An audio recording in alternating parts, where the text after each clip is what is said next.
Catholic News Roundup is brought to you in part by PewSitter.com, your online Catholic newspaper for the third millennium, CatholicMediaCoalition.org, in line with the Church, online with the world.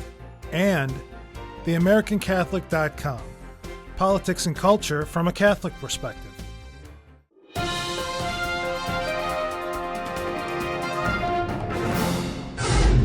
Hello and welcome to today's edition of Catholic News Roundup. I'm Michael Voris. American nuns sound off. Catholic nuns and religious have been frustrated, even angry, ever since the Vatican ordered two sweeping investigations into the religious views and lifestyles of American nuns, one involving a two-part questionnaire and the other face-to-face questioning in nuns' homes and convents. Many nuns are alarmed, they say, by what they call intrusive questions, saying the entire process tests their authenticity and integrity. These nuns admit their fear of having to live in convents and wear habits. But mostly, they fear Rome wants to silence them when they disagree with the Pope on issues like gays in the church and women's rights. Rome just appointed Father Joseph Tobin the number 2 official for religious life. He's well-liked and respected by many American nuns and hopes to calm the fears surrounding the investigations.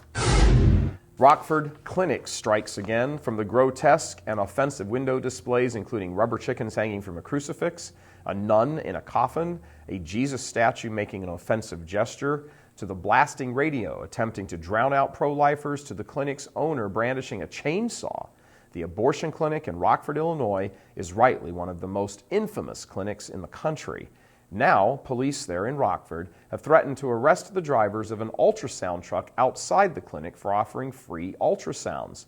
This was especially surprising because pro-life groups have been working for months with police to bring the ultrasound truck to Rockford. Pro-lifers are calling it just another in a slew of harassment techniques designed to dispirit the prayerful protesters, as well as keeping women from seeking an ultrasound of the baby in their womb. Obama drops creator from quote. That, according to WorldNet Daily, Obama removed the reference to the creator from the Declaration of Independence when he quoted a portion of it at a meeting of the Congressional Hispanic Congress. Obama said, quote, "We hold these truths to be self-evident, that all men are created equal, endowed with certain inalienable rights, life, liberty, and the pursuit of happiness," end quote. Of course, the actual quotation is, "We hold these truths to be self-evident, that all men are created equal, that they are endowed by their Creator with certain inalienable rights, that among these are life, liberty, and the pursuit of happiness." Stay with us. Back in just a few seconds. Catholic News Roundup is brought to you in part by NewOxfordReview.org, the voice of Catholic Orthodoxy, in print and on the web, and RenewAmerica.com, expanding the influence of America's grassroots in the cause of freedom. CatholicUnderground.com, the podcast about our Catholic faith and new media. According to the Pope, the elderly are a blessing for society. He said that while speaking at a home for the elderly in Britain this past weekend, lauding the Church's work in respecting and caring for the elderly. Pope Benedict told his audience of residents and caretakers that blessings are bestowed on those who keep the commandment to honor your father and mother. He spoke of life as a, quote, unique gift from conception until natural death, and said, "It is God's alone to give and take." And those words are a strong witness in the UK, where the legalization of euthanasia has significant support.